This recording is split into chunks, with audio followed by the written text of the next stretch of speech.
Messrs. Evaluations Mumbai. He has conducted a number of workshops on financial planning of multiple corporate.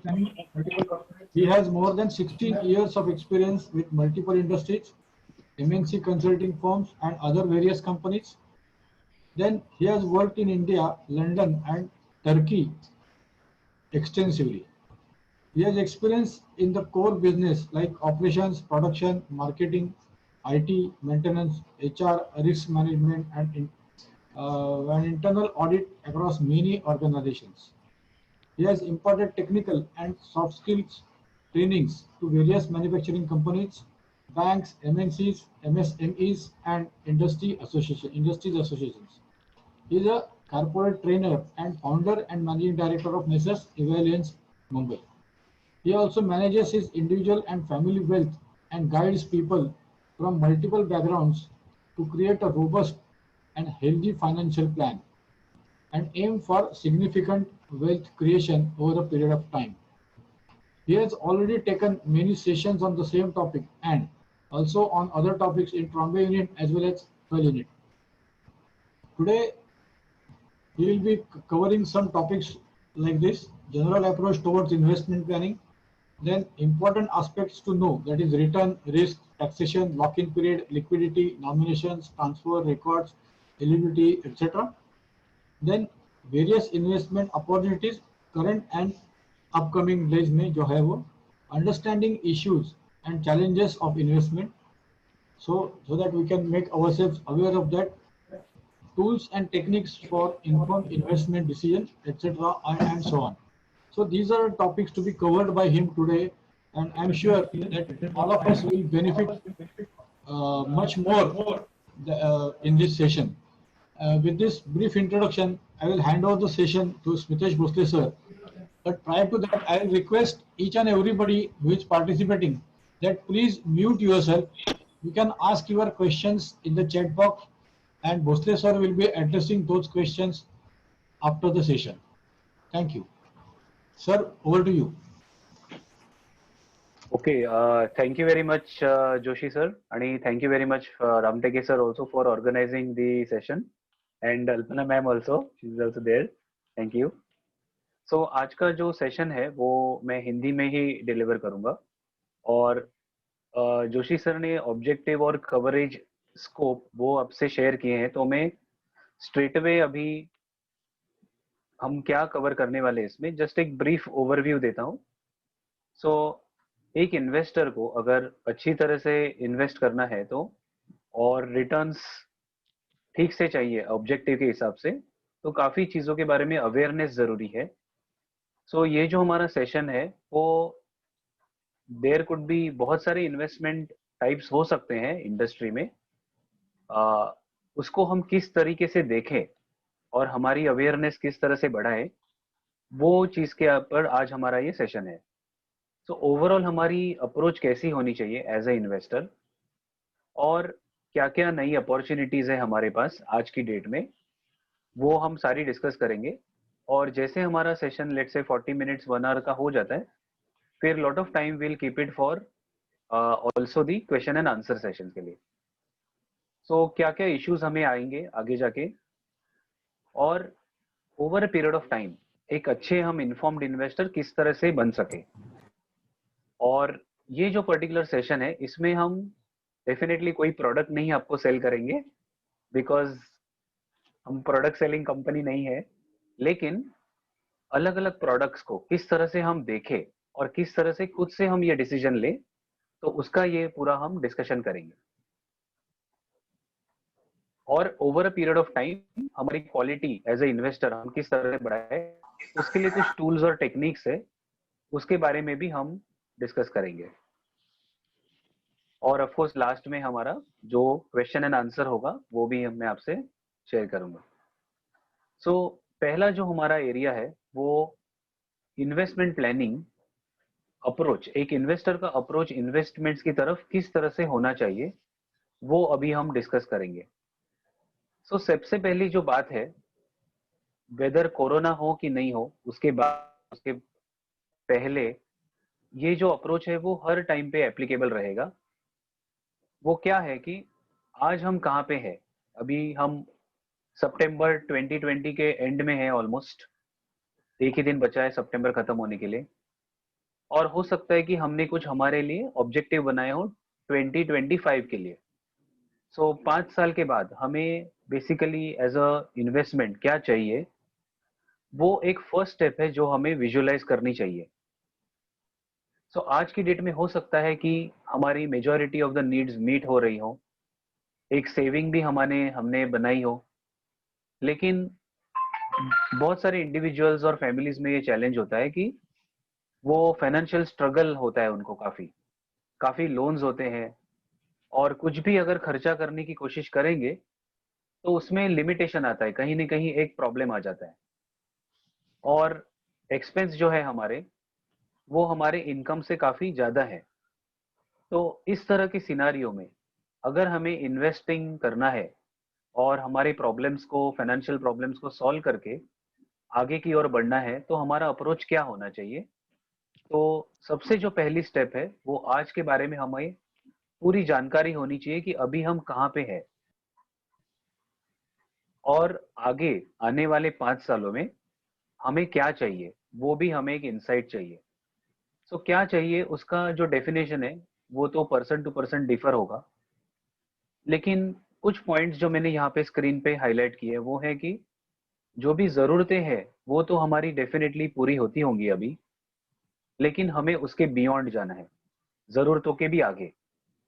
फिर कुछ हमारे personal ambitions होंगे, travel के, कुछ possessions जैसे गाड़ी है या बंगलो है, प्लॉट है, और सबसे जो इम्पोर्टेंट बात है वो हमें एक चॉइस चाहिए आगे जाके कि अगर हमें इन्वेस्टमेंट करनी है, खर्चा करना है या सेव करना है, तो हमें एक चॉइस चाहिए हमेशा हमारे डिसीजन के लिए।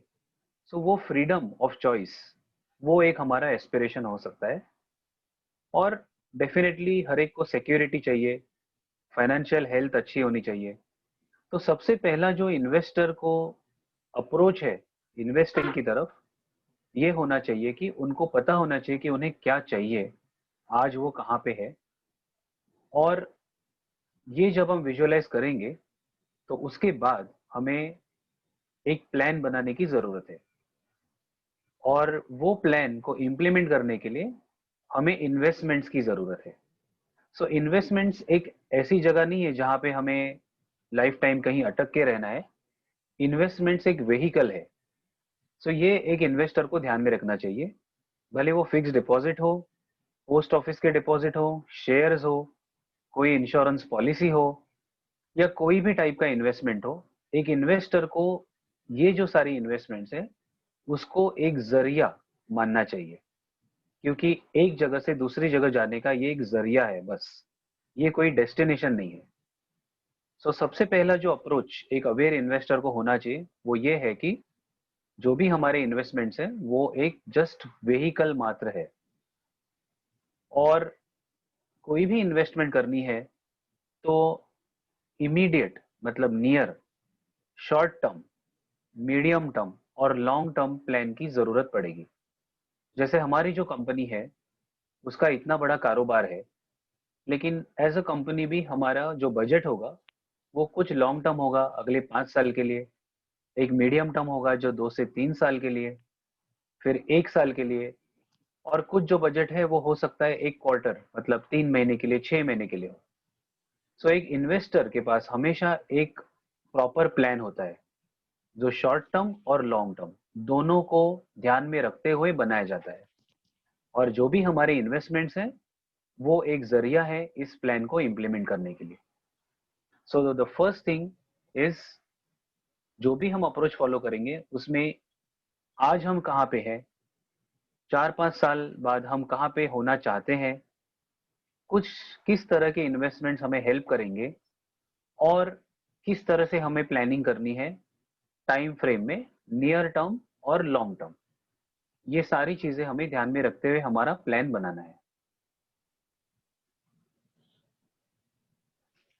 तो आज हम कहाँ पे हैं और कल कहाँ पे होना चाहते हैं, वो डेफिनेटली आपको कहीं पे लिख के रखना पड़ेगा अगर एक अच्छा इन्वेस्टर बनना चाहते हैं तो। और सेकंड जो स्टेप है एक अवेयर इन्वेस्टर जो इम्प्लीमेंट करते हैं वो क्लियरली डिफाइन करते हैं कि ऑब्जेक्टिव क्या है। काफी बार हम ये क्वेश्चन पूछते हैं लोगों से कि आपको कितना वेल्थ जमा करनी है, तो वो बोलते हैं मुझे 10 करोड़ चाहिए, मुझे 100 करोड़ चाहिए, मुझे 5 करोड़ चाहिए। तो जो भी अमाउंट हो, जो भी वेल्थ की टाइप हो, वो कहीं पे लिख के रखनी पड़ेगी कि हमारा एस्पिरेशन क्या है। और क्या सिर्फ एस्पिरेशन रखने से वेल्थ क्रिएट होगी? नहीं, वो एस्पिरेशन को हमें इम्प्लीमेंट करना चाहिए। जैसे हर साल जनवरी में एक मैराथन रन होती है, आई थिंक हमारी कंपनी में भी कुछ ऐसे इनिशिएटिव्स लिए होंगे जहाँ पे एम्प्लॉयज रन करते हैं कुछ कॉज के लिए। हर साल एक मैराथन होती है 42 किलोमीटर्स की। कुछ लोग जो क्लाइंबिंग भी करते हैं अलग अलग माउंटेन्स पे जाके, कुछ लोग माउंट एवरेस्ट भी क्लाइंब कर लेते हैं। तो मैंने लिख तो दिया यहाँ पे कि माउंट एवरेस्ट क्लाइंब करना है या 42 किलोमीटर की मैराथन रन करनी है, लेकिन उसके लिए प्रिपरेशन जरूरी है और क्लियरली डिफाइन करना जरूरी है कि हमें एग्जैक्टली क्या चाहिए। तो लोन फ्री होना, एक बड़ा घर होना, फिर इन्वेस्टमेंट्स होना जो कि लिक्विड है। लिक्विड मींस उसमें कैश का कंपोनेंट होना चाहिए कुछ। तो इस तरह की हमारी हम प्लानिंग कर सकते हैं। तो क्लियरली डिफाइन होना चाहिए कि व्हाट इज द थिंग जो हमें हमारे एज ए इन्वेस्टर चाहिए। तो कोई इन्वेस्टर को स्टेबल इनकम चाहिए होता है, कोई इन्वेस्टर को इनकम उतना चाहिए होता है कि जो उनके एक्सपेंस को कवर करे। फिर काफी इन्वेस्टर्स है जिनको डिफरेंट फॉर्म में वेल्थ चाहिए, जैसे बंगलो हो, लैंड पार्सल हो, गोल्ड हो। तो जो भी आपके ऑब्जेक्टिव्स है, ये सेकंड स्टेप है जो हमें लिखनी है कि क्या हमारे ऑब्जेक्टिव्स हैं और किस टाइम तक हम इसको अचीव करने की कोशिश करेंगे। वो पॉसिबल है कि नहीं पॉसिबल है, वो अभी हमें सोचने की जरूरत नहीं है, क्योंकि वैसे तो एवरीथिंग इज पॉसिबल, लेकिन एक प्रॉपर प्लान और इम्प्लीमेंटेशन का मेथड हमें चाहिए। सो सेकंड स्टेप है जो हम लिखेंगे कि हमारे क्या ऑब्जेक्टिव्स हैं। वो एक इन्वेस्टर को हमेशा क्लियर होते हैं। जस्ट जंप नहीं करना है कोई भी इन्वेस्टमेंट में। अभी आपको काफी लोग दिखेंगे मार्केट में जो आईपीओ के लिए अप्लाई कर रहे हैं, इनिशियल पब्लिक ऑफर। अभी माझगांव डॉक का आईपीओ ऑफर चालू है, एक कैम्प्स करके कंपनी है CAMS, उनका आईपीओ चालू है, और कुछ दिनों पहले हैप्पी माइंड्स करके एक कंपनी है, आईटी कंपनी, उनका आईपीओ काफी सक्सेसफुल रहा। लेकिन रिटेल इन्वेस्टर्स जो हमारे जैसे इन्वेस्टर्स हैं, उनको कुछ ज्यादा शेयर्स मिले नहीं, 5 शेयर, 2 शेयर। तो इस तरह के इन्वेस्टमेंट में क्या होता है कि हमारा पैसा लॉक हो जाता है और कुछ ज्यादा रिटर्न भी नहीं मिलता। तो सब लोग कर रहे हैं, आईपीओ जा रहे हैं, इसके लिए हमें जाने की जरूरत नहीं है। तो ये जो अप्रोच है, हमारा ऑब्जेक्टिव क्या है, वो डिफाइन होना सबसे जरूरी है। तभी हम एक राइट व्हीकल को चूज कर सकेंगे। सो एक्शन स्टेप क्या है जो फर्स्ट स्टेप हमें करनी है, वो है कि वेयर आर वी टुडे, आज हम कहाँ पे हैं। सेकेंड इज हम कहाँ पे जाना चाहते हैं। वो हमारे ऑब्जेक्टिव्स सिंपल से भी हो सकते हैं या बहुत एम्बिशियस भी हो सकते हैं, डिपेंड करता है।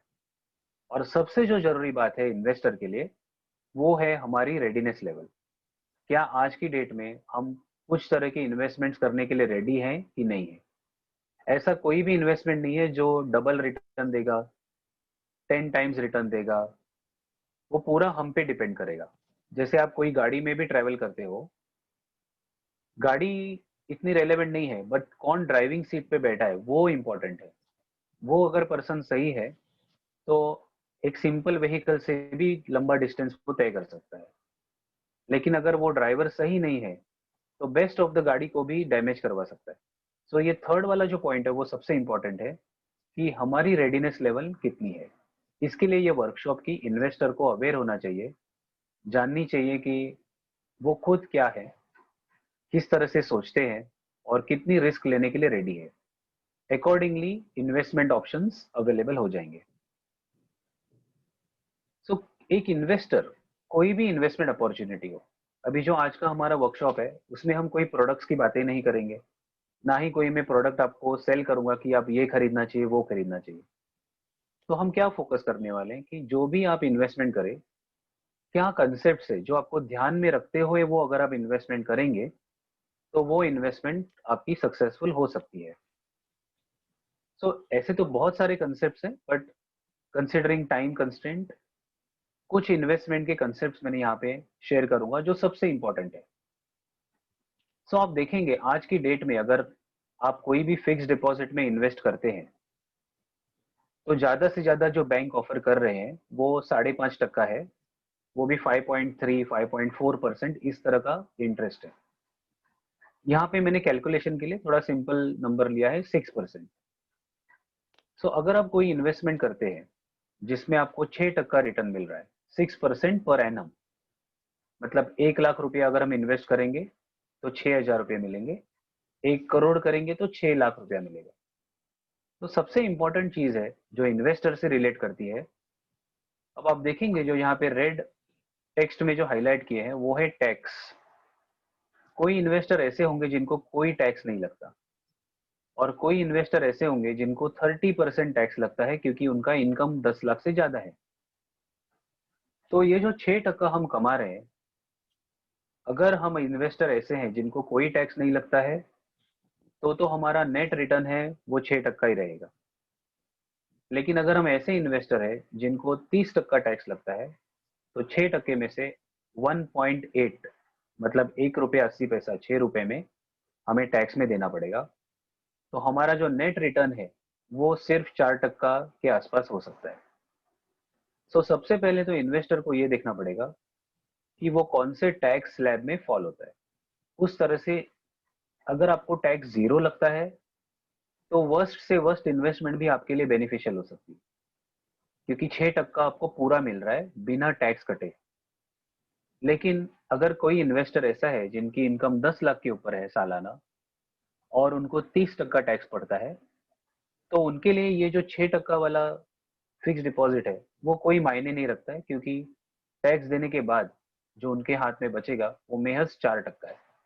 मतलब उनके लिए ये सूटेबल इन्वेस्टमेंट नहीं है। लेकिन सीनियर सिटीजन्स जिनको सेफ रिटर्न चाहिए और कम से कम टैक्स भरना है, या लगता है उनको कम से कम टैक्स, तो वो 6% वाली इन्वेस्टमेंट में आराम से इन्वेस्ट कर सकते हैं। सो आप देखेंगे कि इन्वेस्टमेंट इतना इंपॉर्टेंट नहीं है, इन्वेस्टर क्या है वो सबसे इंपॉर्टेंट है। सो टैक्स एक ऐसा एरिया है जिसपे हमें ध्यान देना पड़ेगा, और एक रिकमेंडेशन ऐसा है कि सिर्फ टैक्स के लिए नहीं इन्वेस्ट करना है। काफी इन्वेस्टर्स ऐसे हैं जो सिर्फ टैक्स बचाने के लिए इन्वेस्ट करते हैं, लेकिन आगे जाके उनको वो इन्वेस्टमेंट से कुछ भी फायदा नहीं होता। तो उस तरह के इन्वेस्टमेंट में हमें नहीं इन्वेस्ट करना चाहिए जो कि सिर्फ टैक्स बचाने के लिए हो। ऐसे इन्वेस्टमेंट्स चॉइस करने चाहिए जिसमें टैक्स तो बचता हो लेकिन और भी उसके इंपॉर्टेंट फायदे होने चाहिए। तो ये पहला पॉइंट है जो कंसेप्ट हमें हमेशा ध्यान रखना चाहिए कि टैक्स का इंपैक्ट हमारी इन्वेस्टमेंट पे कहाँ पे हो सकता है। दूसरा जो पॉइंट है जो इंपॉर्टेंट है इन्वेस्टर अवेयर रहने के लिए, वो है रिस्क और रिटर्न।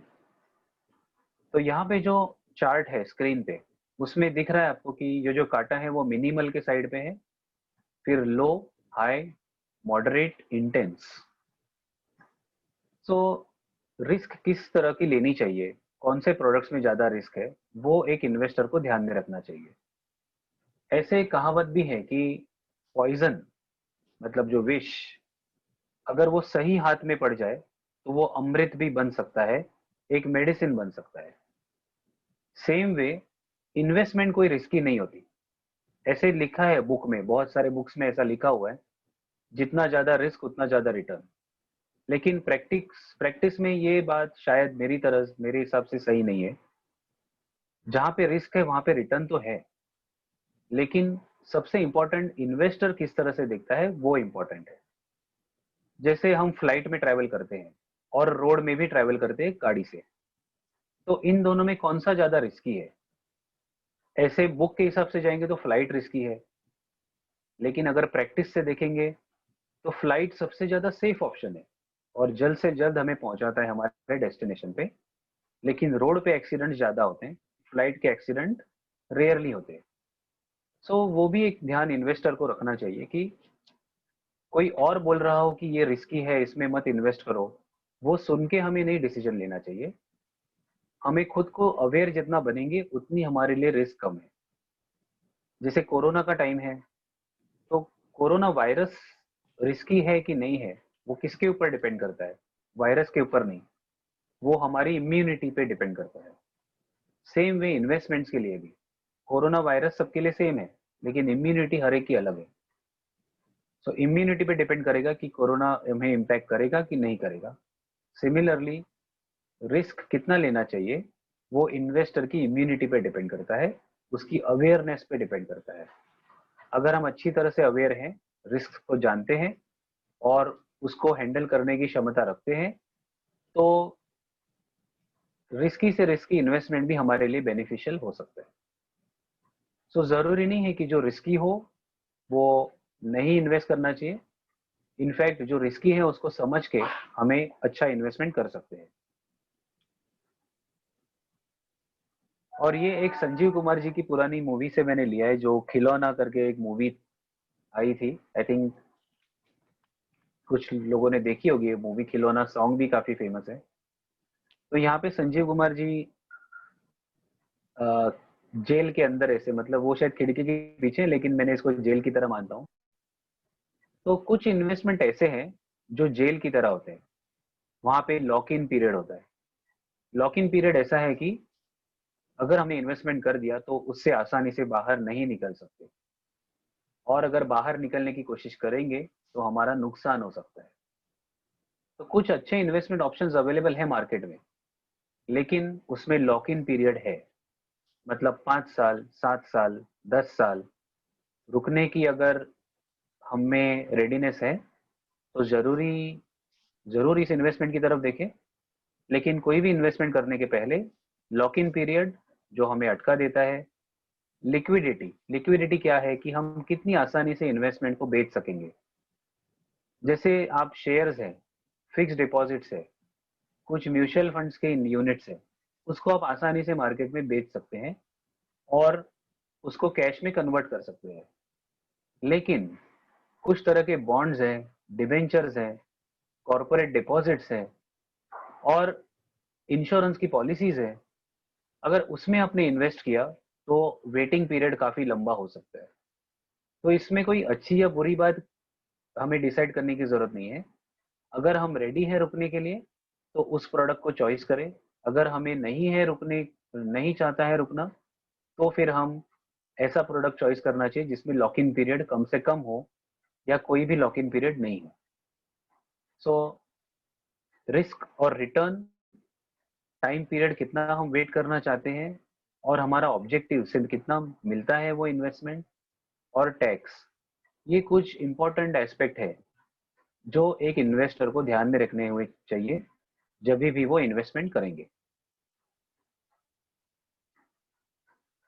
इसके लिए आप देखेंगे कोई भी एडवर्टाइजमेंट में लिखा होता है कि investments are subject to market risk, read the offer document carefully before investing.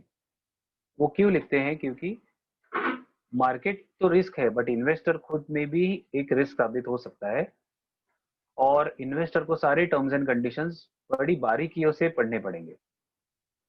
और कुछ ऐसे इन्वेस्टमेंट्स है जिसमें मिस सेलिंग हो रही है।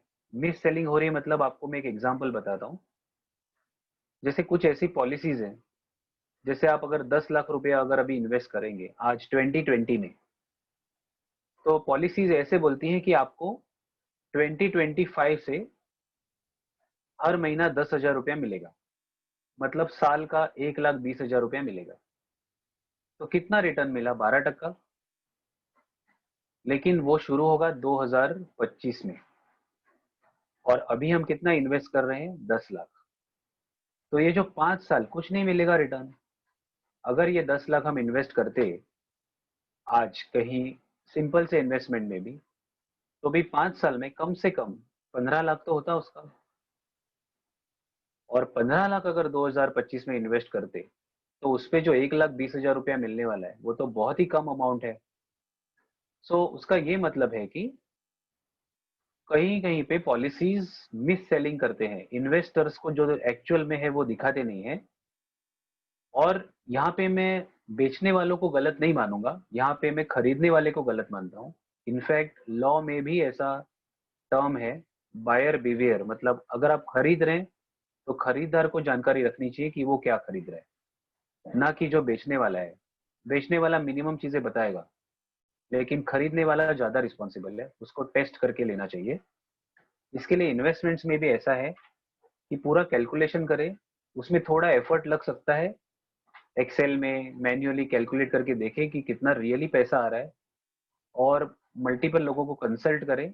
जरूरी नहीं कि एडवाइस लेनी है किसी की, अलग अलग लोगों को बुझाएं, उनके इनपुट्स ले, हो सकता है हमें उसमें कुछ नया इनपुट भी मिले और हमारा डिसीजन बदल जाए।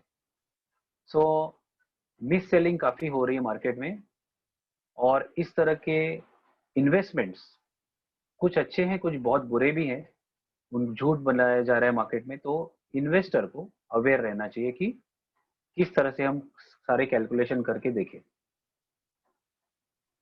अब एज ए इन्वेस्टर हमें क्या चैलेंजेस आ सकते हैं? सो जैसे अगर यहाँ पे मैं एग्जांपल देता हूँ, अभी हम अलीबाग में है, थर्ड प्लांट में है, और अगर हमें जाना है अलग अलग जगह पे, पुणे, कोलकाता, अमेरिका, या कोई बोलेगा मुझे चांद पे जाना है, तो ये जो सारी व्हीकल्स, अभी यहाँ पे बैलगाड़ी है, कार है, साइकिल है, एरोप्लेन है, घोड़ा गाड़ी है, और स्पेसशिप है। सो ये मैं क्यों दिखा रहा हूँ यहाँ पे कि अगर अभी हम थल में है, मुंबई में है, जहाँ पे भी हमारा लोकेशन है, अलीबाग में है, वो तो हमें पहले जानकारी होनी चाहिए कि अभी हम कहाँ पे हैं और जहाँ पे जाना चाहते हैं वो जो जगह है उसके लिए अलग अलग व्हीकल यूज होते हैं। अगर हमें मून पे जाना है तो best of the best vehicle भी नहीं लेके जाएगा, हमें स्पेसशिप ही चाहिए। एक एरोप्लेन भी नहीं लेके जा सकता है चांद पे। सिमिलरली अगर कोलकाता जाना है तो हम कार से भी जा सकते हैं, लेकिन उसमें टाइम लगेगा। फ्लाइट से जा सकते हैं जो कि जल्दी होगा। तो सबसे इंपॉर्टेंट क्या चीज़ है चैलेंज इन्वेस्टमेंट में? इन्वेस्टर्स ऐसे सोचते हैं कि मैं इसमें पैसा डाल दूंगा तो मुझे फायदा होगा, मैं वो पॉलिसी खरीद लूंगा तो मुझे फायदा होगा। ऐसा नहीं है, एक्चुअली सोच हमारी एग्जैक्टली उल्टी होनी चाहिए। मुझे क्या चाहिए, उसके हिसाब से मुझे कौन सा पॉलिसी या प्रोडक्ट चॉइस करनी चाहिए। कोई भी प्रोडक्ट हमारे लिए स्पेसिफिकली बनाया नहीं है, तो हमें प्रोडक्ट्स चॉइस करने के लिए हमें क्या चाहिए वो इन्वेस्टमेंट से, फिर हमें वो इन्वेस्टमेंट सेलेक्ट करनी चाहिए, ना कि वेहीकल। बहुत सारे इन्वेस्टर्स ऐसे हैं जो कोई भी प्रोडक्ट नया आता है मार्केट में खरीद लेते हैं, लेकिन कभी ये ध्यान नहीं रखते कि उनको उस प्रोडक्ट से क्या चाहिए। तो सबसे पहली बात चैलेंज होता है जो इन्वेस्टर को इन्वेस्टमेंट में, कि क्या वो व्हीकल चूज करें ऐसे ही बिना सोचे, या पहले देखें कि मुझे कहाँ पे जाना है और फिर अकॉर्डिंगली व्हीकल चॉइस करें। तो सारे इन्वेस्टमेंट्स वो है, वो एक व्हीकल मात्र है, एक गाड़ी मात्र है। और कोई भी व्हीकल आप चॉइस कर सकते हैं, लेकिन डिपेंड करता है कि हमें क्या अचीव करना है। और कुछ व्हीकल्स हमारे लिए सूटेबल है, कुछ अनसूटेबल हो सकते हैं, तो अकॉर्डिंगली हमें चॉइस करने की जरूरत है। सो अभी स्क्रीन पे मैं आपको अभी हम कोई प्रोडक्ट्स के बारे में नहीं बात करेंगे क्योंकि हमारे पास टाइम का भी कंस्ट्रेंट है, लेकिन क्वेश्चन एंड आंसर में हम डिस्कस कर सकते हैं अगर आपको कोई स्पेसिफिक क्वेश्चन है तो ये जो स्क्रीन पे आपको मैं दिखा रहा हूँ वो सारे प्रोडक्ट्स का एक जस्ट लिस्टिंग है कि किस तरह के प्रोडक्ट्स मार्केट में अवेलेबल हैं। और जो ऊपर है सेफ से लेकर रिस्की तक। तो सेफ प्रोडक्ट में क्या है कि रिटर्न कम है, लेकिन उसमें हमारा जो इन्वेस्टमेंट है वो प्रोटेक्टेड रहेगी, हमारा कैपिटल सेफ रहेगा। रिटर्न कम आएगा लेकिन पैसा सेफ रहेगा। और रिस्की में क्या है, रिटर्न ज्यादा आ सकता है, लेकिन हो सकता है कि हमें कभी कभी मुद्दल से भी हाथ धोना पड़े। तो सेफ में क्या आता है, गवर्नमेंट बॉन्ड्स, पोस्ट ऑफिस, कुछ गवर्नमेंट सिक्योरिटीज है जिनके बारे में मैंने इंफॉर्मेशन अभी यहाँ पे स्क्रीन पे रखा है, थोड़ी टाइम के बाद मैं बताता हूँ। कि आज की डेट में अगर सेफ इन्वेस्टमेंट अपॉर्चुनिटीज अगर कुछ करनी है तो कौन सी पॉसिबल है, वो हम डिस्कस करेंगे। बैंक डिपॉजिट्स के बारे में तो हमें जानकारी है ही, फिक्स डिपॉजिट्स। कॉर्पोरेट डिपॉजिट्स भी हैं, अच्छी कंपनियों के कॉर्पोरेट डिपॉजिट्स अवेलेबल हैं जो 1 से 2% बेहतर रिटर्न दे रहे हैं। तो अगर आप ये क्वेश्चन पूछते हैं कि क्या हमें कॉर्पोरेट डिपॉजिट में करना चाहिए, तो डेफिनेटली मैं हाँ ही कहूँगा, क्योंकि बजाज, एचडीएफसी, इस तरह के जो कंपनीज है, टाटा ग्रुप है, महिंद्रा एंड महिंद्रा है, ये जो कंपनियां हैं ये तो नामांकित कंपनियां हैं इंडिया में, और इनके जो प्रमोटर है, मैनेजमेंट है, वो काफी स्ट्रांग है।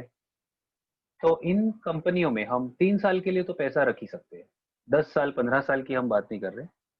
1 साल का डिपॉजिट है, 2 साल का, 3 साल का, बैंक डिपॉजिट से बेहतर तो हम इसमें इन्वेस्टमेंट कर ही सकते हैं। 1-2% हमें बेटर रिटर्न मिलेगा। फिर म्यूचुअल फंड्स। अब म्यूचुअल फंड्स क्या है कि म्यूचुअल फंड, शेयर, डेरिवेटिव्स, कुछ लोग ऐसे करते हैं इन्वेस्टमेंट्स फंड्स में, शेयर्स में, उनको थोड़ा सक्सेस भी मिलता है इनिशियली, लेकिन बाद में कंसिस्टेंटली सक्सेस नहीं ला पाते। तो इस तरह के जो इन्वेस्टर्स है, उनको पहले स्टडी करना पड़ेगा 6 महीने से कम 1 साल इन्वेस्टमेंट्स के बारे में, और फिर ही मार्केट में इन्वेस्टिंग करें। मार्केट कहीं जा नहीं रहा है, कहीं भाग नहीं रहा है, उल्टा हो रहा है कि इन्वेस्टर ही भाग रहे हैं। वो पहले भाग के मार्केट में जाते हैं और भागते भागते हुए निकल भी जाते हैं। सो डोनेशन देके जाते हैं शेयर मार्केट में। वैसा हमें नहीं करना है।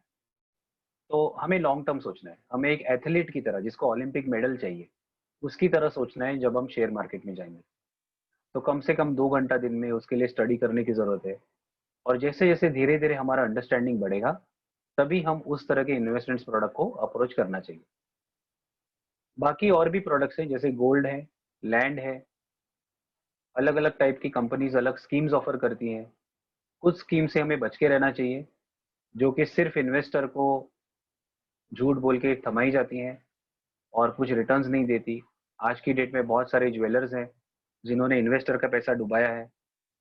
बहुत सारी कंपनीज है जिन्होंने इन्वेस्टर का पैसा डुबाया है बड़े बड़े प्रोमिस करके।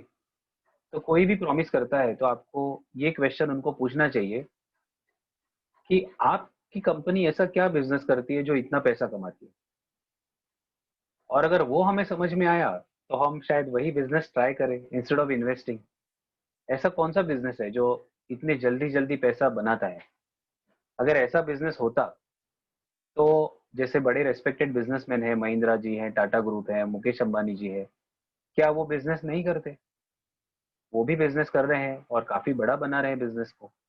तो उनकी ध्यान से ये टाइप के बिजनेस कैसे निकल गए? सो कहीं तो हमें ये ध्यान में रखना पड़ेगा कि जो हमें ये प्रोडक्ट बेच रहा है, वो उसका स्टेटस क्या है। वो एक एजेंट है, कमीशन के लिए बेच रहा है, या उसको प्रेशर में बेच रहा है, या रियली उसको भी वो प्रोडक्ट की अंडरस्टैंडिंग है क्या?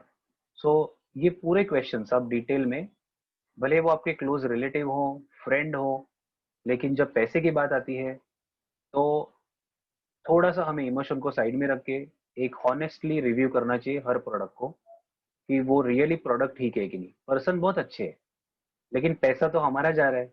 हमने वो अच्छे पर्सन की एडवाइस की वजह से तो नहीं इन्वेस्ट किया, हमें चाहिए इसके लिए कर रहे हैं। सो दैट्स वाई इंपॉर्टेंट है कि शुरू करें सेफ इन्वेस्टमेंट से और धीरे धीरे रिस्की की तरफ हम बढ़ सकते हैं। लेकिन ये एक जर्नी है, एकदम से इसको नहीं अटेम्प्ट करना है। अब लास्ट पार्ट पे क्वेश्चन एंड आंसर के पहले, आई थिंक हम काफी टाइम क्वेश्चन एंड आंसर के लिए दे सकते हैं। तो जो एक क्वालिटीज होती है इन्वेस्टर की, वो क्या होनी चाहिए? सो फर्स्ट, सबसे पहले पता होना चाहिए कि आज हम कहाँ पे हैं। बहुत सारे मिलियंस ऑफ मिलियंस इन्वेस्टर्स है जो पता ही नहीं है उनकी वेल्थ आज कितनी है, और वो ऐसे डिसीजन ले लेते हैं इन्वेस्टमेंट के और फिर फंस जाते हैं। सो कहाँ पे है आज हम, उसका पूरा ब्यौरा हमारे पास होना चाहिए। रिव्यू करिए आपके एसेट्स, किसमें आपके अभी इन्वेस्टमेंट्स हैं, आपके कितने लोन्स बाकी हैं, फिर कितना इनकम है आपका जो आपके काम करने की वजह से आ रहा है, जैसे सैलरी इनकम है, और कितना इनकम है आपका जो आप नहीं भी काम करेंगे तो भी आ रहा है, जिसको हम बोलते हैं पैसिव इनकम। पैसिव इनकम मतलब अगर हम वेकेशन पे भी चले गए तो भी वो इनकम आते रहेगा।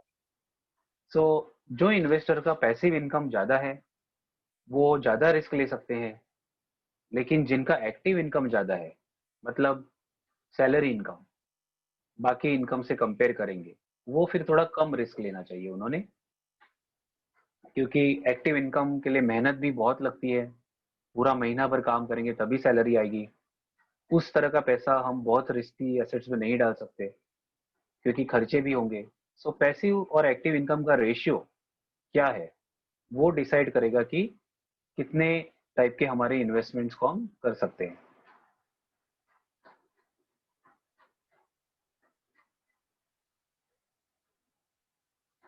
उसके बाद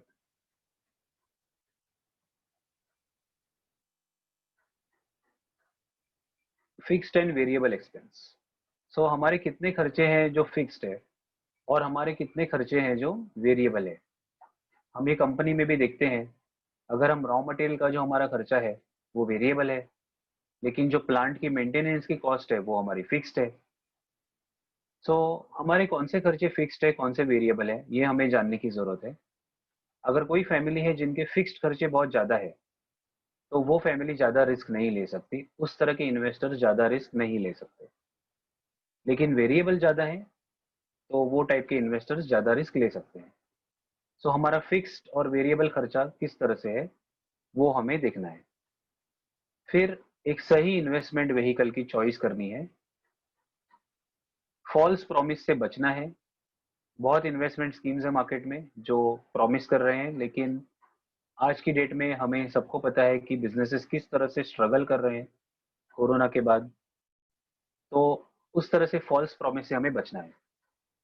और सबसे इंपॉर्टेंट है फाइनेंशियल बिहेवियर।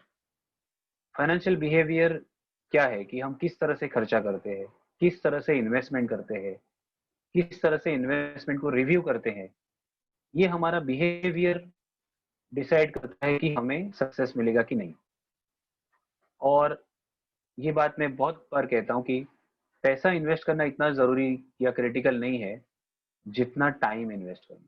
सो वो इन्वेस्टमेंट को पढ़ने के लिए, समझने के लिए टाइम जितना देंगे, उतना हमारा अवेयरनेस बढ़ेगा और फिर हम आसानी से डिसीजंस ले पाएंगे।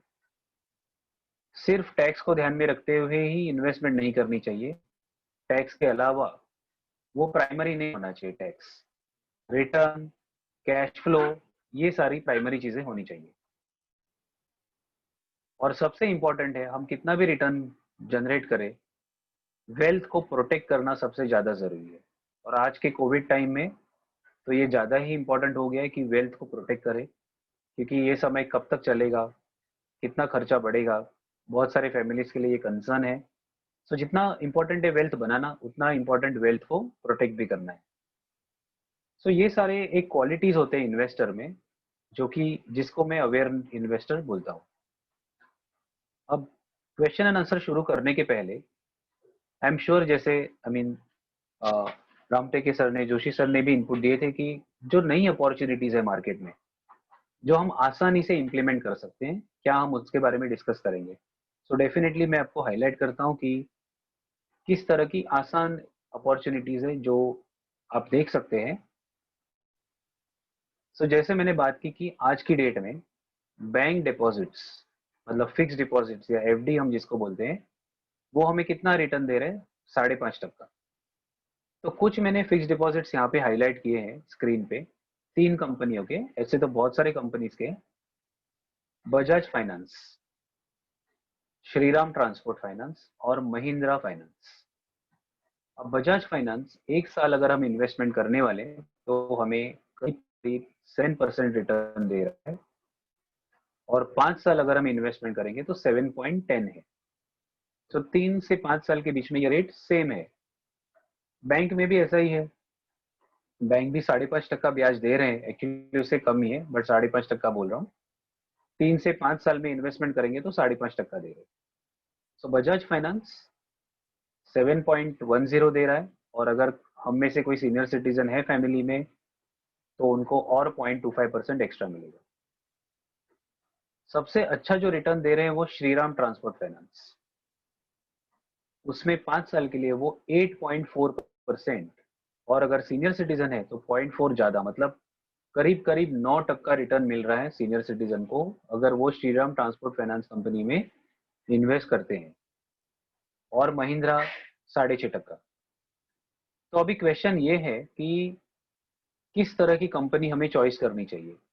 ऑफकोर्स मैं यहाँ पे कोई रिकमेंडेशन नहीं दूंगा किस कंपनी में आपको करना चाहिए, बट आप देख, मेथड बताता हूँ। सो रेटिंग तीनों कंपनी की FAAA है, मतलब क्रेडिट रेटिंग एजेंसी ने ये तीनों को अच्छी रेटिंग दी है। अब थोड़ा अगर आप रिस्क लेना चाहते हैं तो आप शुरू कर सकते हैं श्रीराम ट्रांसपोर्ट फाइनेंस से। 7.5 तक मिल रहा है जो कि सबसे बेटर रिटर्न है 1 साल के लिए, और कुछ 3 साल के लिए भी आप ट्राई कर सकते हैं 8% पे। लेकिन अगर आपको इतना पूरा कॉन्फिडेंस नहीं है श्रीराम ट्रांसपोर्ट कंपनी पे, फिर आप बजाज और महिंद्रा जैसी कंपनियों में भी निवेश कर सकते हैं। श्रीराम ट्रांसपोर्ट सबसे ज्यादा रिटर्न दे रहे हैं, बजाज और महिंद्रा कम रिटर्न दे रहे हैं कंपेरेटिवली। लेकिन कंपनियों का रेटिंग क्रेडिट रेटिंग एजेंसी के हिसाब से तो सेम ही है, मतलब तीनों कंपनियां एक सेम लेवल पे हैं। लेकिन श्रीराम ट्रांसपोर्ट का रिटर्न फिक्स डिपॉजिट में अच्छा है। तो किस तरह से करना चाहिए, अगर आपको 6 लाख रुपया इन्वेस्ट करना है तो आप 2 लाख बजाज में, 2 लाख श्रीराम, 2 लाख महिंद्रा में इन्वेस्टमेंट करेंगे तो ऑन एन एवरेज आप कहीं पे 7.5% तक पहुंच जाएंगे, जो कि आज के डेट में एक बेहतर रिटर्न है बैंक के फिक्स डिपॉजिट से कंपेयर करेंगे तो। और एक इन्वेस्टमेंट अपॉर्चुनिटी है जिसको मैं पर्सनली काफी यूज कर रहा हूँ last so many months. Fix deposit में अगर आपको इन्वेस्ट करते हैं बैंक में, तो उसमें एक फायदा ये है कि हम वो पैसा कभी भी विड्रॉ कर सकते हैं, करेक्ट, विड्रॉ कर सकते हैं। लेकिन इंटरेस्ट रेट फिक्स डिपॉजिट में कम है, बैंक के फिक्स डिपॉजिट में कम है। तो ये गवर्नमेंट के बॉन्ड्स हैं जो 7.15% रिटर्न दे रहे हैं। ओके, मैंने इंडेक्स में लिखा है वहां पे ऊपर 7.15% इंटरेस्ट रेट। लेकिन ये ब्याज रेट थोड़ा कम ज्यादा होगा, क्योंकि आगे जाके अगर ब्याज रेट बढ़ जाते हैं तो ये बढ़ेगा, नहीं तो ये कम होगा। वेरिएबल है, फ्लोटिंग है। लेकिन इसमें इशू वाला है बात कि ये 7 साल के लिए लॉक इन है, मतलब 2020 में अगर हम इन्वेस्टमेंट करेंगे तो हमें 2027 में इसका पैसा वापस मिलेगा। लेकिन जो ब्याज है वो 6 महीने में मिलता रहेगा 7.15% पे। तो अगर आपके पास एक्सेस कैश है और आपको उसकी अगले 5 से 7 साल में जरूरत नहीं पड़ने वाली है और आपको लिक्विडिटी नहीं चाहिए, तो आप इस पर्टिकुलर इन्वेस्टमेंट में इन्वेस्टमेंट कर सकते हैं, जो कि आपको बैंक से 2% बेहतर रिटर्न दे रहा है, 6 महीने में ब्याज दे रहा है, और ये तो गवर्नमेंट के बॉन्ड है। अब इससे ज्यादा सेफ क्या हो सकता है। तो सेफ्टी और रिटर्न में ये दो अच्छे बैठ जाते हैं, लेकिन लिक्विडिटी पे नहीं बैठ जाते, क्योंकि इसमें 7 साल का लॉक इन पीरियड है। तो पैसा जो मुद्दल मिलेगी वो हमें 7 साल के बाद ही मिलेगी। और तीसरा जो चीज मैं बताना चाहता हूँ, यहाँ पे ये रिकमेंडेशन नहीं है, ये सिर्फ इंफॉर्मेशन है कि माझगांव डॉक जो शिप बिल्डर्स है, यूटीआई एसेट मैनेजमेंट कंपनी, अब इनके आईपीओ मार्केट में अवेलेबल है जिसमें हम निवेश कर सकते हैं। लेकिन ये सबसे ज्यादा रिस्की इन्वेस्टमेंट है। क्यों? क्योंकि इसमें प्राइस ड्रॉप होने की भी पॉसिबिलिटी है। जरूरी नहीं है कि हर आईपीओ सक्सेसफुल हो। 5 या 10 आईपीओ आते हैं तो उसमें 2 या 3 अनसक्सेसफुल भी रहते हैं। मतलब हमने 552 रुपए में इसको खरीदा, लेकिन जब ये मार्केट में लिस्ट हुआ तभी हो सकता है हमें 450 ही मिले। तो अगर आपको ये स्टडी रिपोर्ट, इसकी जो रिपोर्ट्स है उसको स्टडी करके अगर आपको लगता है कि ये कंपनी में इन्वेस्टमेंट अच्छी रहेगी, जैसे माझगांव डॉक का अगर एग्जांपल लें तो ये शिप बनाते हैं और शिप के रिपेयर्स वगैरह भी कैरी करते हैं, गवर्नमेंट कंपनी है। सो वैसे तो सेफर है, बट आपको क्या लगता है शिपिंग के बिजनेस के बारे में आगे, अगर आप उसके बारे में थोड़ी जानकारी रखते हैं या जानकारी ले सकते हैं, फिर आप 135 145 में ये शेयर मिल रहा है और कम से कम 100 शेयर लेने हैं हमें 103, तो आप इसमें आईपीओ में इन्वेस्टमेंट कर सकते हैं। लेकिन ये नॉर्मली सबसे ज्यादा रिस्की इन्वेस्टमेंट में फॉल होता है। तो कितना रिटर्न आएगा ये कोई गारंटी इसमें नहीं कर सकता। जैसे पीछे जो मैंने डिस्कस किया, यहाँ पे तो गवर्नमेंट 7.25% रिटर्न दे रही है, यहाँ पे मिल रहा है रिटर्न, लेकिन आईपीओ में रिटर्न मिलेगा कि नहीं मिलेगा ये हम मतलब ये कोई बता नहीं सकता। सो ये कुछ नई अपॉर्चुनिटीज है। ऐसे तो मार्केट में बहुत सारी अपॉर्चुनिटीज है, लेकिन कुछ अपॉर्चुनिटीज के लिए हमें कुछ प्रिपरेशन की भी जरूरत पड़ेगी। तो अगर मैं यहाँ पे सिर्फ इंफॉर्मेशन ही दूंगा तो वो कभी कभी इनकरेक्ट हो सकता है कुछ इन्वेस्टर्स के लिए। तो क्योंकि उसमें स्टडी करना पड़ेगा, जैसे कुछ शेयर्स है, कुछ डिबेंचर्स है, बॉन्ड्स है, गोल्ड के ईटीएफ्स है, वो रिटर्न तो अच्छा दे रहे हैं लेकिन उसमें रिस्क भी बहुत ज्यादा है। तो सिंपल सिंपल मेथड नहीं है इन्वेस्टिंग का। वहाँ पे हमें वेटिंग पीरियड रखना पड़ेगा कम से कम 5 से 10 साल का, तभी उसमें रिटर्न आ सकता है। सो आप एक्सचेंज ट्रेडेड फंड्स मतलब ईटीएफ आप वो भी एक्सप्लोर कर सकते हैं, लेकिन ईटीएफ को आप जनरल प्रोडक्ट मत मानिए। हर ईटीएफ अलग होता है, इसके लिए मैंने यहाँ पे उसको डिटेल में नहीं डिस्कस कर रहा हूँ, जस्ट हाईलाइट कर रहा हूँ। अगर आपको कुछ भी इंफॉर्मेशन चाहिए तो रिक्वेस्ट करूंगा कि ईटीएफ के बारे में आप पहले खुद से पढ़िए। एक्सचेंज ट्रेडेड फंड्स, गोल्ड के ईटीएफ हैं, निफ्टी मतलब जो मेजर शेयर्स हैं मार्केट में उसके ईटीएफ हैं, सिल्वर के ईटीएफ हैं, और कुछ कमोडिटीज के भी ईटीएफ है। तो धीरे धीरे एसआईपी जैसा ईटीएफ में भी इन्वेस्टिंग कर सकते हैं और काफी लिक्विड होता है वो इन्वेस्टमेंट्स, बट उसमें भी रिस्क है। सो अभी मैं जो भी मैंने आपसे शेयर किया वो अभी मैं स्टॉप करता हूँ, और आप चैट बॉक्स में आपके क्वेश्चन एंड आंसर अगर लिखेंगे म्यूट में रहते हुए तो मैं क्वेश्चन को रीड करके उसके रिस्पॉन्सेज आपको यहाँ पे अभी शेयर करता हूँ। सो मैं रीड करना स्टार्ट कर रहा हूँ। चैट बॉक्स में जो भी आपने क्वेश्चन लिखे हैं आप क्वेश्चन प्लीज राइट करिए चैट बॉक्स में, और मैं एक एक करके हर एक क्वेश्चन को रिस्पॉन्ड करता हूँ। इसमें हमारा वक्त भी बचेगा और हम ज़्यादा से ज़्यादा क्वेश्चंस को रिस्पॉन्ड कर पाएंगे। सो पहला जो क्वेश्चन आया है वो इसमें है कि श्रीराम ट्रांसपोर्ट फाइनेंस, ऐसा सुना गया है कि वो कंपनी बैंकरप्ट हो सकती है। सो मैंने जो शेयर किया आपसे कि श्रीराम ट्रांसपोर्ट फाइनेंस कंपनी है वो बाकी बजाज और महिंद्रा इनसे अच्छा रिटर्न दे रही है। अब क्रेडिट रेटिंग एजेंसी ने तो इनको AAA रेटिंग दी है, मतलब बेस्ट ऑफ द रेटिंग दी है, लेकिन ये एक रिस्क हमेशा रहेगी हर कंपनी में कि अच्छी से अच्छी कंपनी भी बैंकरप्ट हो सकती है। तो ये न्यूज़ तो मैंने अभी तक नहीं पढ़ी कि श्रीराम ट्रांसपोर्ट फाइनेंस का कुछ ऐसा न्यूज़ है, तो मैं भी इसको रिव्यू करूंगा। और कभी कभी जैसे DHFL है, DHFL जो कंपनी वो तो बैंकरप्ट हो चुकी है, वो भी काफ़ी अच्छी कंपनी थी लेकिन अभी उसके शेयर्स गिर गए हैं और उनके जो प्रमोटर हैं वो जेल में है। सो ये कोई भी कंपनी के साथ हो सकता है। इसके लिए जो बेटर स्ट्रेटेजी होगी एज अ रिस्पॉन्स, हम हमारी इन्वेस्टमेंट्स को थोड़ा डाइवर्सिफाई करें। मतलब बजाज में थोड़ा, महिंद्रा में थोड़ा, श्रीराम अगर चॉइस आपको करनी है तो वो भी कर सकते हैं। तो डाइवर्सिफाई करके रखेंगे तो एवरेज रिस्क हमारी कम हो जाएगी। फिर सेकंड क्वेश्चन है how do we get TDS refund. अब बैंक्स, इन्वेस्टमेंट्स, इसमें जो भी हमारा इंटरेस्ट इनकम आता है उसके ऊपर TDS डिडक्ट होता है, हमारे सैलरी से भी जा रहा है। तो एक बार TDS डिडक्ट हो गया तो एक ही मेथड है TDS रिफंड करने का। अगर हम साल का जब भी इनकम टैक्स रिटर्न फाइल करेंगे उसमें वो इनकम को बताएं, और जितना भी टैक्स आ रहा है वो माइनस करके अगर नेट रिफंडेबल होता है तो ही हमें रिफंड मिल सकता है। लेकिन अगर कोई इन्वेस्टर ऐसे है कि जिनका इनकम टैक्स लिमिट से कम है, मतलब 3 लाख के कम है, तो उनको टैक्स तो नहीं लगना चाहिए। तो उस केस में दो फॉर्म है, 15H और 15G।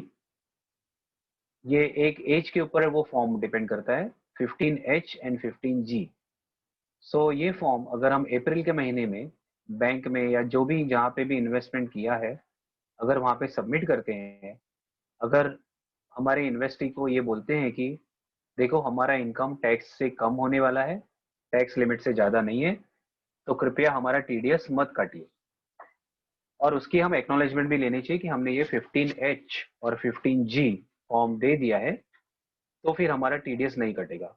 वो एक बेटर मेथड है। लेकिन अगर टीडीएस कट गया है तो एक ही मेथड है रिफंड लाने का, वो डायरेक्टली इनकम टैक्स डिपार्टमेंट से।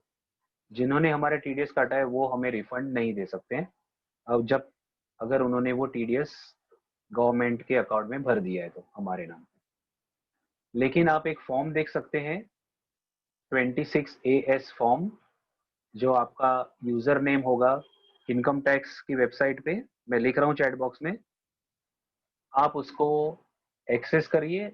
उसमें आपको पूरा डिटेल मिलेगा कि किसने किसने आपका कितना टीडीएस काटा है और कौन से इन्वेस्टमेंट में ये डिडक्ट हुआ है, और क्या उन्होंने वो टीडीएस गवर्नमेंट के अकाउंट में भरा है कि नहीं भरा है।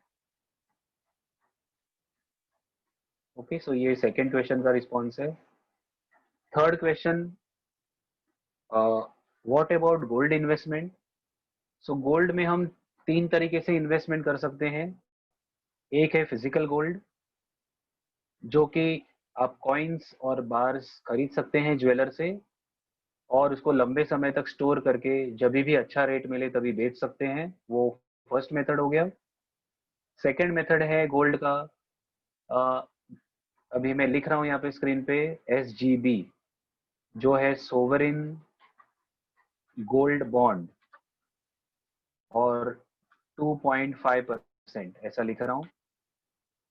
सो सोवरिन गोल्ड बॉन्ड क्या है? गोल्ड, फिजिकल गोल्ड जो नहीं खरीदना चाहते हैं वो ऑनलाइन या कोई भी बैंक के पास जाके SGB सोवरिन गोल्ड बॉन्ड खरीद सकते हैं। 1 ग्राम का 4,900 4,400 ऐसा रेट है, जो भी प्रेवेलेंट रेट है, वो रेट चेंज होते रहते हैं।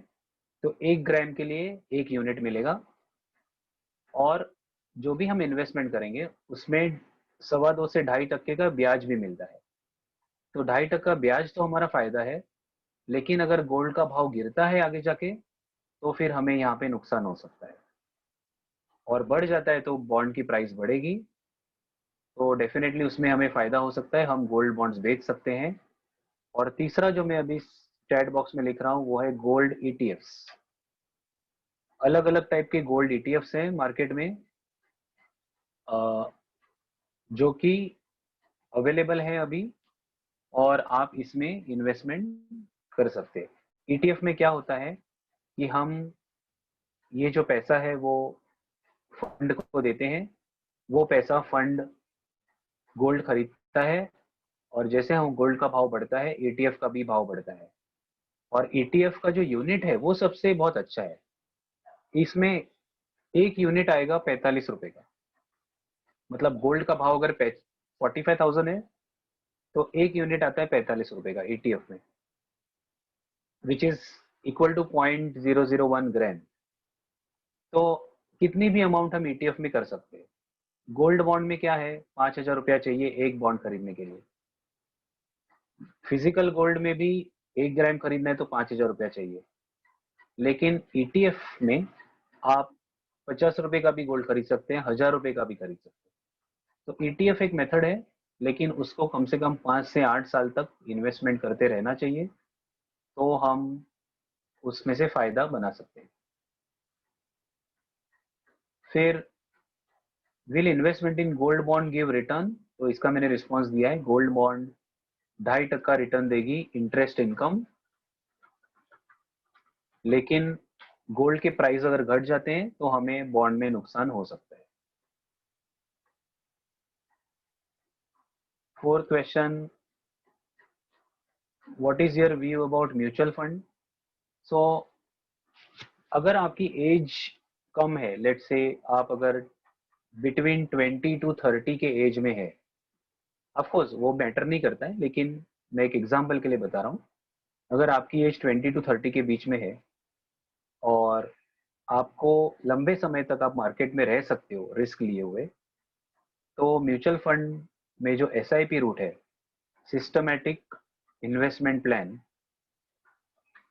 अब लेकिन इसमें कंपनीज अलग हैं, शेयर्स अलग हैं, बट शुरू करने के लिए बोल रहा हूँ, ये अल्टीमेट नहीं आंसर है। SIP सिस्टमैटिक इन्वेस्टमेंट प्लान से हम शुरू कर सकते हैं, जिसमें लेट से आपकी सैलरी आती हो 40,000, 50,000, 1 लाख, जो भी महीने की आती हो।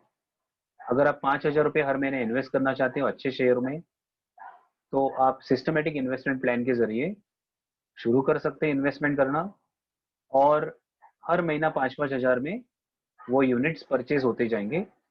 और अगर आपका वेटिंग ओके है 8 साल तक, 10 साल तक, तो इससे काफी अच्छा वेल्थ जनरेट हो सकता है। लेकिन इसमें रिस्क क्या है? जब भी आपको विड्रॉ करना है, अगर उसी समय मार्केट क्रैश हो जाता है, तो फिर आपका रिटर्न भी उतना कम हो जाएगा। लेकिन फिर से मार्केट ऊपर आने के बाद आप उसको बेच सकते हैं। तो लंबे समय के लिए अगर रहना है तो ही म्यूचुअल फंड की चॉइस करें। म्यूचुअल फंड शॉर्ट टर्म के लिए नहीं है। और म्यूचुअल फंड्स बहुत सारे हैं। सिर्फ म्यूचुअल फंड वर्ड यूज करना भी अप्रोप्रिएट नहीं है। कुछ म्यूचुअल फंड ऐसे हैं जो बड़ी कंपनी में इन्वेस्ट करते हैं, जिनको लार्ज कैप बोलते हैं। कुछ मिड साइज कंपनी, जिसको मिड कैप बोलते हैं। और कुछ स्मॉल कैप, मतलब स्मॉलर कंपनीज में करते हैं। कुछ म्यूचुअल फंड सिर्फ गवर्नमेंट सिक्योरिटीज में करते हैं। तो पहले तो आपको आइडेंटिफाई करना पड़ेगा कि किस तरह का म्यूचुअल फंड आपके पर्पज के लिए हेल्पफुल है। अकॉर्डिंगली वो म्यूचुअल फंड चॉइस करना चाहिए। तो मैं यहाँ पे एक साइट का नाम लिखता हूँ, amphi for mutual funds,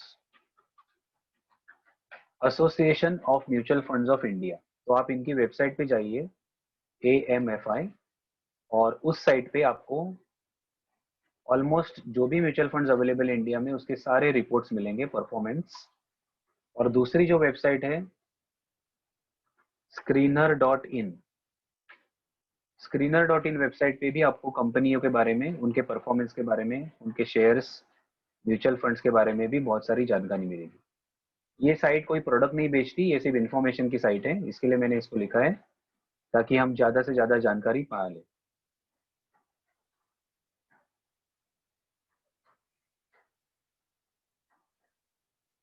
so retirement के बाद म्यूचुअल फंड का इन्वेस्टमेंट हो सकता है सही, लेकिन अगर हॉनेस्टली बताऊं तो उसमें वेटिंग पीरियड होने की वजह से, अगर हम 60 के एज में रिटायर हो रहे हैं और हमने म्यूचुअल फंड अभी से शुरू किया इन्वेस्टमेंट, तो जब तक हम 70 के होंगे तभी हमें अच्छा रिटर्न मिलेगा, लेकिन वो गारंटी नहीं है। और हो सकता है 75 के हो तभी हमें ये रिटर्न मिलेगा। बट क्या तभी आपको वेल्थ यूज करनी है 75 के एज के बाद, या अभी यूज करनी है? तो वो आपको ऑब्जेक्टिव डिफाइन करना है, अकॉर्डिंगली फिर आप म्यूचुअल फंड में करें। लेकिन अभी मैं स्क्रीन पे लिख रहा हूँ debt mutual fund chat box में। डेट म्यूचुअल फंड में इन्वेस्टमेंट कर सकते हैं, जहाँ पे आपका पैसा सेफ रहेगा, आपको बैंक से थोड़ा बेटर ब्याज आते रहेगा, और ओवर पीरियड ऑफ टाइम एक वेल्थ बनती रहेगी। और इसमें लिक्विडिटी भी अच्छी होती है, भाव ज़्यादा गिरता नहीं है डेट म्यूचुअल फंड का। लेकिन हाल ही में Franklin Templeton, debt mutual fund था बहुत बड़ा, उन्होंने अपना धंधा बंद कर दिया इंडिया में, और फंड बंद करके उन्होंने बेच दिया, क्योंकि ILFS जैसी कंपनी, DHFL जैसी कंपनी बैंकरप्ट हो रही हैं। और ये फंड ने उसमें बहुत सारे इन्वेस्टमेंट किए थे, प्राइवेट डेट। तो शुरू करना है म्यूचुअल फंड सेफ, तो वो म्यूचुअल फंड चॉइस करेंगे जो गवर्नमेंट सिक्योरिटीज में इन्वेस्टमेंट करता है। उसको गिल्ट एज फंड बोलते हैं, या डेट फंड, लेकिन सिर्फ GSEC, गवर्नमेंट सिक्योरिटीज, उसमें से हम शुरू कर सकते हैं।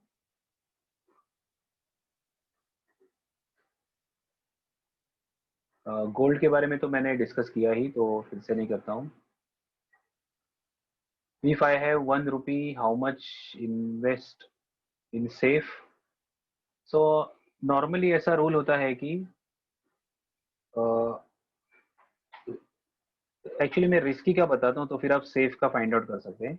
या सेम वे, जैसे अगर हमारी एज लेट से आज 60 है, तो 60% ऑफ द इन्वेस्टमेंट हमारे होने चाहिए सेफ में, और 40% हमारे होने चाहिए रिस्की में। सो जैसे जैसे एज इंक्रीज होगी वैसे वैसे सेफ का पोर्शन बढ़ना चाहिए और रिस्की का परसेंटेज कम होना चाहिए। लेकिन अगर किसी की उम्र 30 है तो वो 70% रिस्की में इन्वेस्टमेंट कर सकता है और सेफ में सिर्फ 30% ही करे।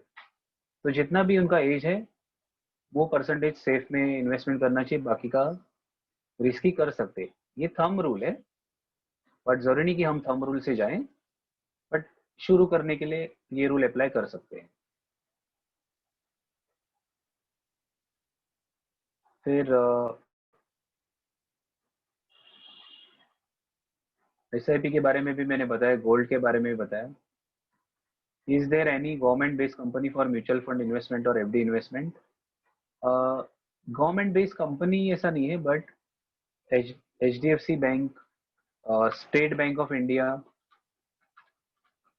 ये जो बैंक्स है वो अलग अलग फंड्स को बेचते हैं और कोई भी ब्रांच में जाके या ऑनलाइन जाके मैं अभी 2-3 वेबसाइट के बारे में लिखता हूँ यहाँ पे। policybazaar.com, एक है bankbazaar.com, स्क्रीनर तो मैंने बता दिया था, AMFI भी बता दिया था। तो ये जो वेबसाइट्स है इस पे आपको डिफरेंट डिफरेंट प्रोडक्ट्स के बारे में इंफॉर्मेशन मिलेगी और अकॉर्डिंगली फिर आप डिसाइड कर सकते हैं आपके इन्वेस्टमेंट के डिसीजंस। फिर क्वेश्चन है which is the best broker in the market? इसका तो शायद मैं आंसर नहीं दे पाऊंगा, क्योंकि बेस्ट ब्रोकर किसके लिए हमें चाहिए वो इम्पोर्टेंट है। क्योंकि ब्रोकर क्या करता है, ब्रोकर हमारी ऑर्डर लेके जाके मार्केट को देता है शेयर बाजार में। तो ब्रोकर जो है, ऐसा बेस्ट ब्रोकर डिपेंड करेगा कि उसकी सर्विस कितनी अच्छी है। मैं अगर आपको इनपुट चाहिए तो पर्सनली मैं ICICIdirect.com साइट से ही सारे इन्वेस्टमेंट करता हूँ। वो बेस्ट है कि नहीं वो नहीं बोल सकते, उससे बेहतर टेक्नोलॉजी भी और कंपनीज के पास हो सकती है। बट आप कोई भी बैंक जिसका ब्रोकिंग भी आउटफिट हो, आप उस तरह के ब्रोकर के साथ एसोसिएट हो सकते हैं।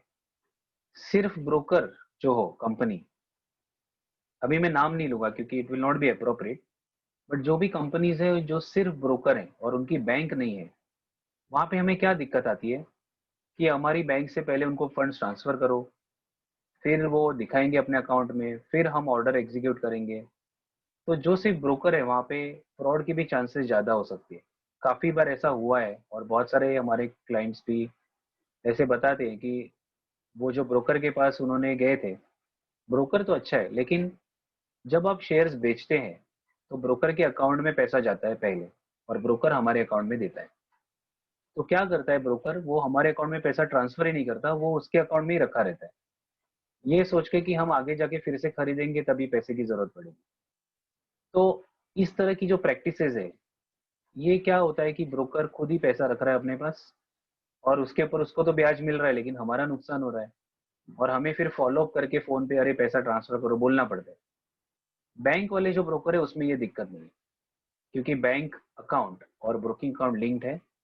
जैसे आपका सेल हो जाता है आपके बैंक अकाउंट में तुरंत वो पैसा दिखने लगता है एक दिन में।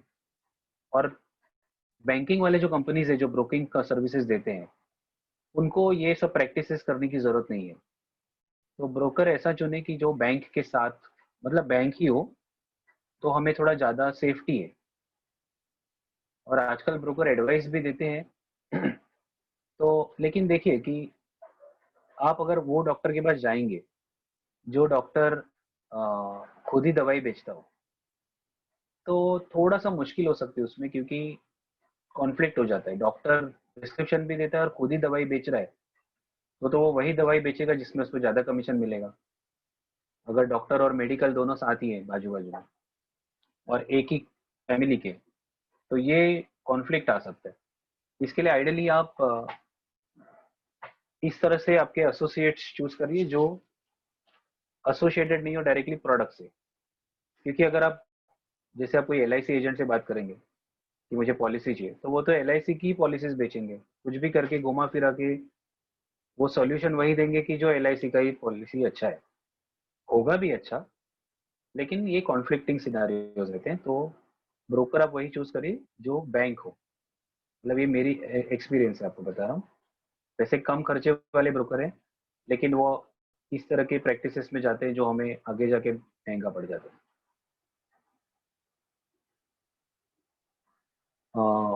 हमारे पास आई थिंक और 8 मिनट है 12:30 तक, सो और 2-3 questions I will respond. NPS account, NPS account अभी जो नेशनल पेंशन सिस्टम है उसमें एक ऐसा बेनिफिट है कि सी पहले जो एनपीएस की सिस्टम थी ये क्यों बनाई गई, क्योंकि जैसे सब्जी वाला है, फल वाला है, रिक्शा वाला है, ऐसे जो लोग हैं वो उनको कोई प्रोविडेंट फंड का बेनिफिट नहीं मिलता था डायरेक्टली। तो उनके लिए ये स्कीम बनाई गई कि आप पेंशन में इन्वेस्ट करो। उसके बाद ये स्कीम एक्सटेंड की गई नॉर्मल कोई भी इंडिविजुअल को। तो अगर आपको स्मॉलर पोर्शंस में इन्वेस्टमेंट जारी रखनी है और लंबे समय तक आपको आ, अच्छा कॉर्पस बनाना है, तो आप एनपीएस के थ्रू इन्वेस्टमेंट शुरू कर सकते हैं। सो बेनिफिट क्या है इसमें? ऑफकोर्स ऐसे तो बहुत डिटेल्ड स्कीम है, मैं ब्रॉडली बताता हूँ आपको। एक एनपीएस ऐसा है जिसमें आपने एक बार चॉइस कर दिया आपका फंड मैनेजर, तो वही रहता है। और दूसरा अकाउंट में ऐसा है कि आप आपके फंड मैनेजर को बदल सकते हैं। मतलब आपने जो भी फंड दिया है, अभी आईसीआईसीआई मैनेज कर रहा है, लेकिन आपको लगता है कि आईसीआईसीआई आपको अच्छा रिटर्न नहीं दे रहा है, तो आप रिलायंस, एचडीएफसी, दूसरे कंपनी की चॉइस कर सकते हैं। तो अलग अलग टाइप के जो एनपीएस अकाउंट है ना, उसमें फ्लेक्सिबिलिटी मिलती है हमें। तो वैसे तो काफ़ी डिटेल्ड टर्म्स एंड कंडीशंस है, बट अगर आप यस नो में पूछेंगे तो डेफिनेटली एक स्मॉलर अमाउंट से शुरू कर सकते हैं हम एनपीएस में कंट्रीब्यूट करना, क्योंकि over a period of time NPS ने भी काफ़ी डबल डिजिट रिटर्न्स दिए हुए हैं।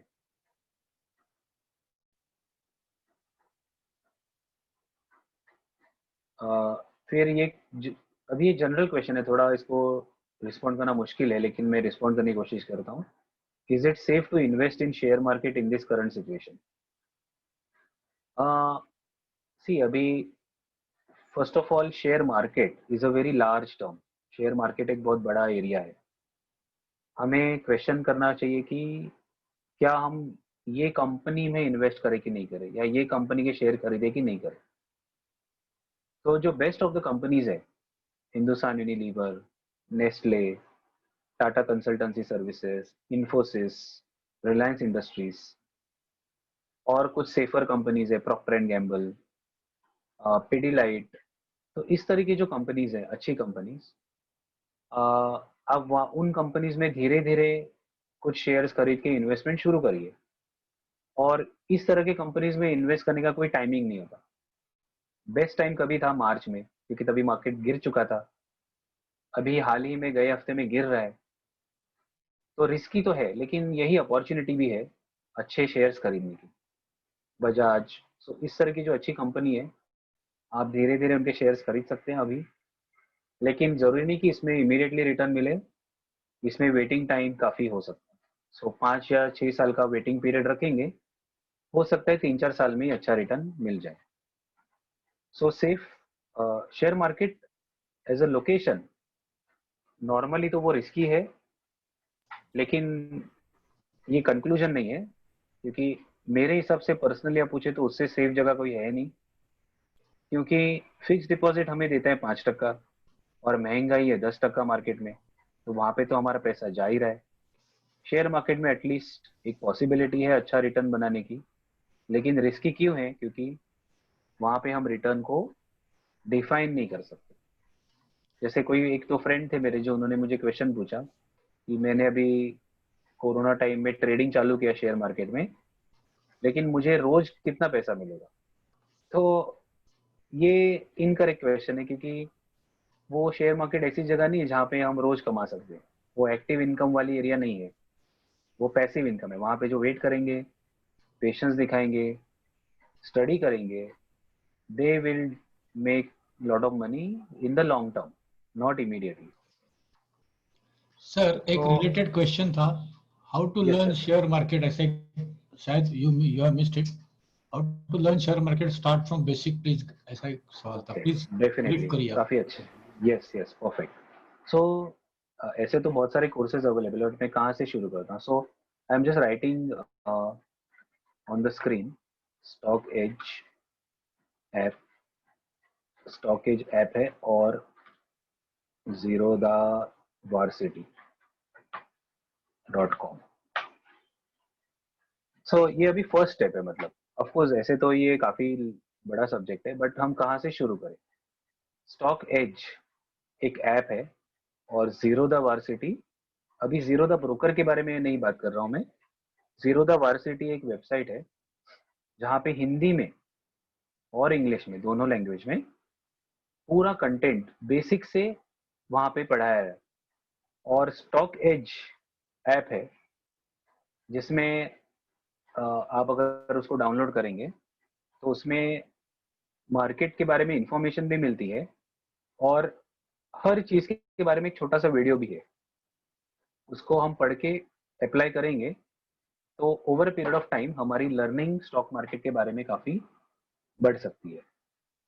तो ये तो फर्स्ट स्टेप हो गया, और ये स्टेप पूरा करने के बाद फिर रिकमेंडेशन ये रहेगा कि कहीं भी आप ट्रेडिंग अकाउंट ओपन करें और धीरे धीरे सेफ शेयर से आपका ट्रेडिंग एक्टिविटी शुरू करें, लेकिन लर्निंग साइमल्टेनियसली होनी चाहिए। तो अब यूट्यूब में बहुत सारे वीडियोस हैं, उसमें मैं कुछ इन्वेस्टर्स के एक दो लिंक्स है। Wealth creation study, Motilal Oswal एक जो कंपनी है, उनका हर साल एक वेल्थ क्रिएशन स्टडी पब्लिश होता है और यूट्यूब पे 1.5 से 2 घंटे का ये वीडियो अवेलेबल है जिसमें वो पूरे सेक्टर के बारे में, कंपनीज के बारे में डिस्कस करते हैं और काफ़ी लर्निंग मिलती है। साल में एक ही बार करते हैं वो, लेकिन बड़ा इवेंट होता है वो, और उसमें से काफ़ी हमें इंफॉर्मेशन मिल सकती है। बट शुरू करने के लिए ये कुछ स्टेप्स अभी ले सकते हैं, और जैसे जैसे इसमें हम मास्टरी गेन करेंगे आगे के स्टेप्स तो ऑटोमेटिकली आपको पता चलेंगे। That I don't have to tell, क्योंकि ये मार्केट में वेल्थ क्रिएट करना is not a same path. Means जिस हिसाब से राकेश झुंझुनवाला जी ने वेल्थ क्रिएट की होगी, राजा किशन दमानी जी है उन्होंने जैसे वेल्थ क्रिएट की होगी, not necessarily everyone can follow that method, क्योंकि वो तभी अपॉर्चुनिटी थी, अभी अपॉर्चुनिटीज डिफरेंट है। सो हमें अपना ही वेव बनाना पड़ता है। बट ये जो एप्स है, वेबसाइट्स है, ये डेफिनेटली बहुत सपोर्ट करते हैं।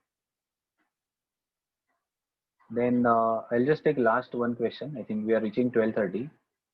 After that, I will ask Joshi sir to provide inputs.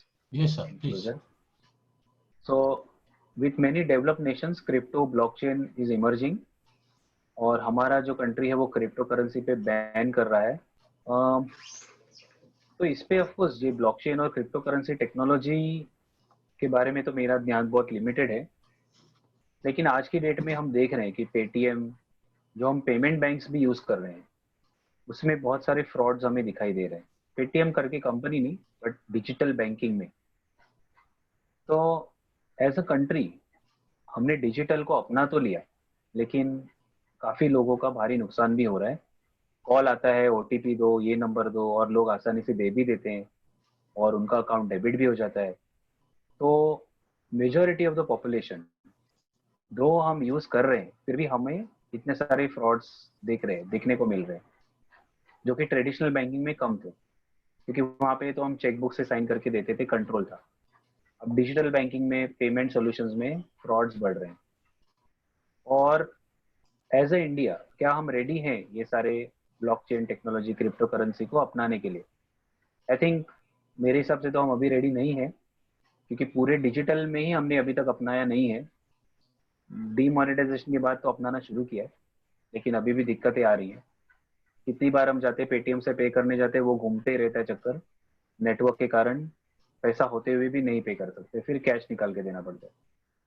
तो बड़ी मुश्किल है टेक्नोलॉजी साइड पे, and I don't think there is a good understanding of crypto currency हमारे मार्केट में अभी। तो कुछ सेक्शन ऑफ पॉपुलेशन कर रहे हैं, but majority of the population जाने के लिए तो रेगुलेशन ने ही इनिशिएटिव लेनी चाहिए, जो कि आरबीआई को अभी सही नहीं लग रहा है वो। Okay, sir. I will request so I'll all the stop here, participants to start their videos. We will have a group photos. Please start your videos. And Smitesh Bhosle, sir, thank you very much for your very much informative session. I'm sure that all the participants must have noted a lot of things with them, and surely they will be starting their investment on a good note from you, good tips from you, how to invest and how to study share market. Please put on all the participants requested. Please start their videos. सबका video on कीजिए, हमें group photo लेना है. Nice initiative, digital photograph. Sameer Bharat, Nikita Shewale, Mukund Naphade, please. You are on the first screen. Please start your videos.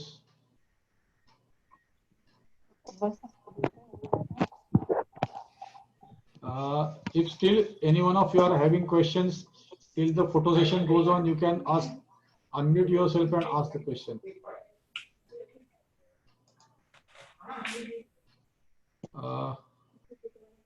Shivani, Satish Adsule, Nayan Mandlik, please start your videos. Kashid sir, please.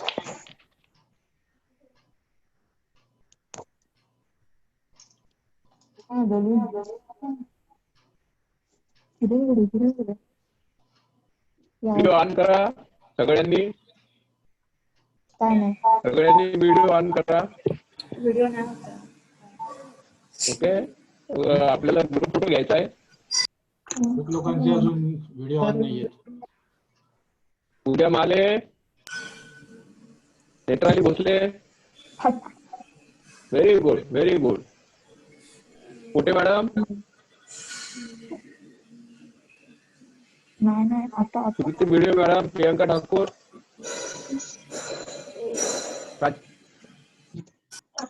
तुमचा video on नाही आहे. Sir video on नाही होत. Disabled असं येतंय, चालू होत नाहीये व्हिडिओ. Okay, no problem. बर. बाकीच्यांना सांगा. दिलेल तुझा व्हिडिओ.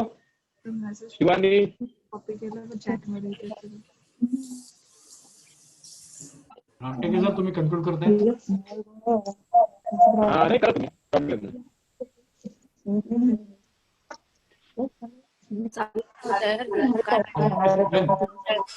आणि तेवढी घे. Okay.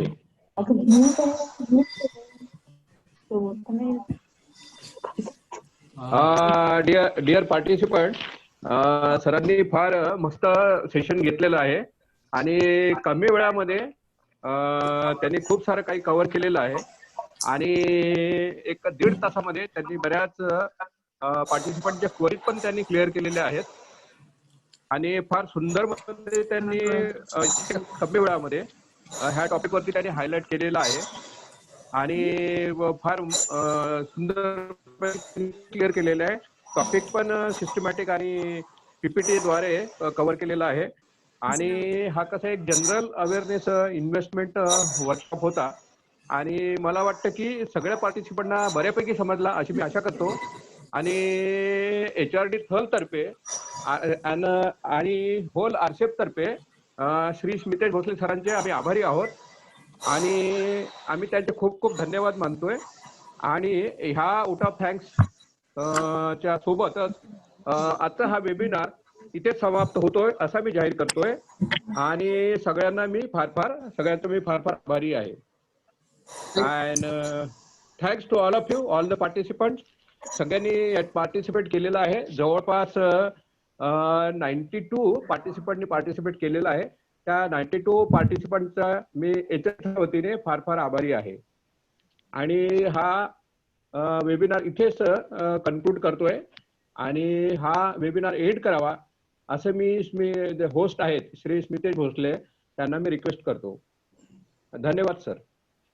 Okay, thank you very much अपॉर्च्युनिटीसाठी आणि मी आता सेशन क्लोज करतोय. थँक्यू. हा, yes sir. Thank you Thank you, very everybody. Much. Thanks a lot.